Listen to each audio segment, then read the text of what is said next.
what is the essential in planning is to create a dynamic with all the actors to fix the way on to change a city, or to fix the way to fix the vision for the next 15, 10 or 20 years, and to give priorities to know where we want to put the money, the public and the private money, to develop the city in a good way. So this is the first lesson that we can have. The other thing is that, of course, when you're working in developing countries, you are facing the informalities.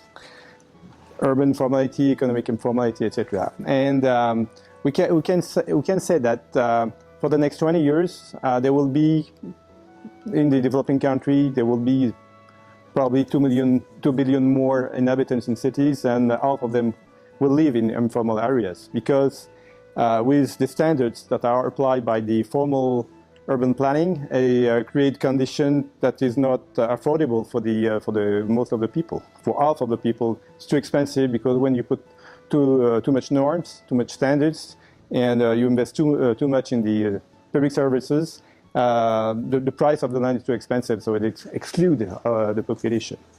And so we have to think differently of how to plan the urban extension or the construction of the city for half of the new population that will come in the cities in the next 20 years. And we have to think about how to plan informalities in the cities. So this is not comfortable for planners who are producing standards, or for a politician who want to have control on the population. So how to mix the essential principle of the urban planning, which is obviously the public domain of the large grid, the blue grid, the green grid, and the gray grid, and for the water, for greeneries and roads, the main boulevards, has to be, this is a priority, has to be fixed for formal and informal areas, and to create a condition to receive, after 20 or 50 years or 10 years, BRT or tramways for the development of the cities, when it will be possible to finance this kind of transportation, for example, or to reduce the risk for flooding. So this is really essential. And today there is very few planners working on that. When you're looking for informalities, you have a lot of NGOs working on how to reshape or to upgrade the existing slums. But for the new slums, there is quite nothing.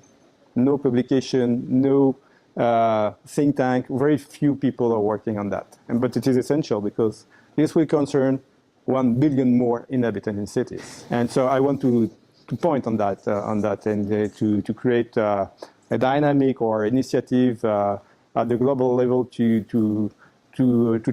train, to put all together different professionals to work on this very important project idea. So there is a lot of, I think we can say also that today there is a big shift. I think there is two big shifts on planning. Planning is coming back, it's obvious.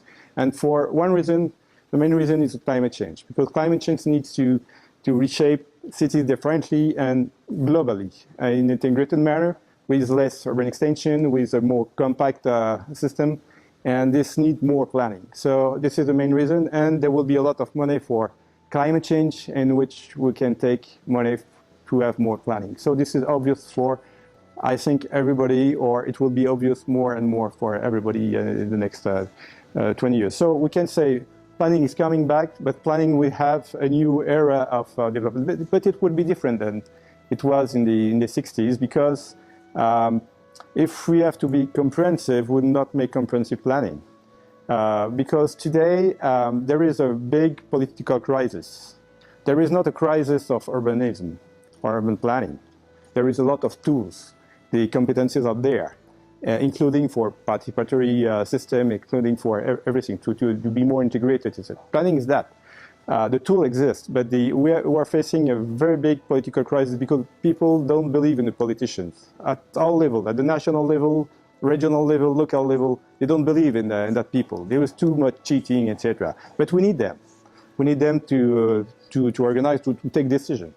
And so because of that, and because of liberalization, of course, but mainly because of this political crisis, we need to take more in consideration all the initiative of of the civil society, the NGO, the citizens, we can say. And so if we say we have to put in the center of the scope the citizen, the people, and the inhabitants and the users, this changed the mindset on which we are take decision. We need not only to give information or to take ideas from the people, they have to be in the scope for the decision making. Not only for defining the project or the strategy or the policies, this is important, but also to control the implementation of this project, to control the urban services. They have to be in the scope, in the decision making. This will be a big change. It's not the case today, or depend on the place, but generally it's not the case. You had in the last 20 years a big opening for the private sector. And sometimes it's a little bit tricky with the politician and the private sector, with a lot of corruption.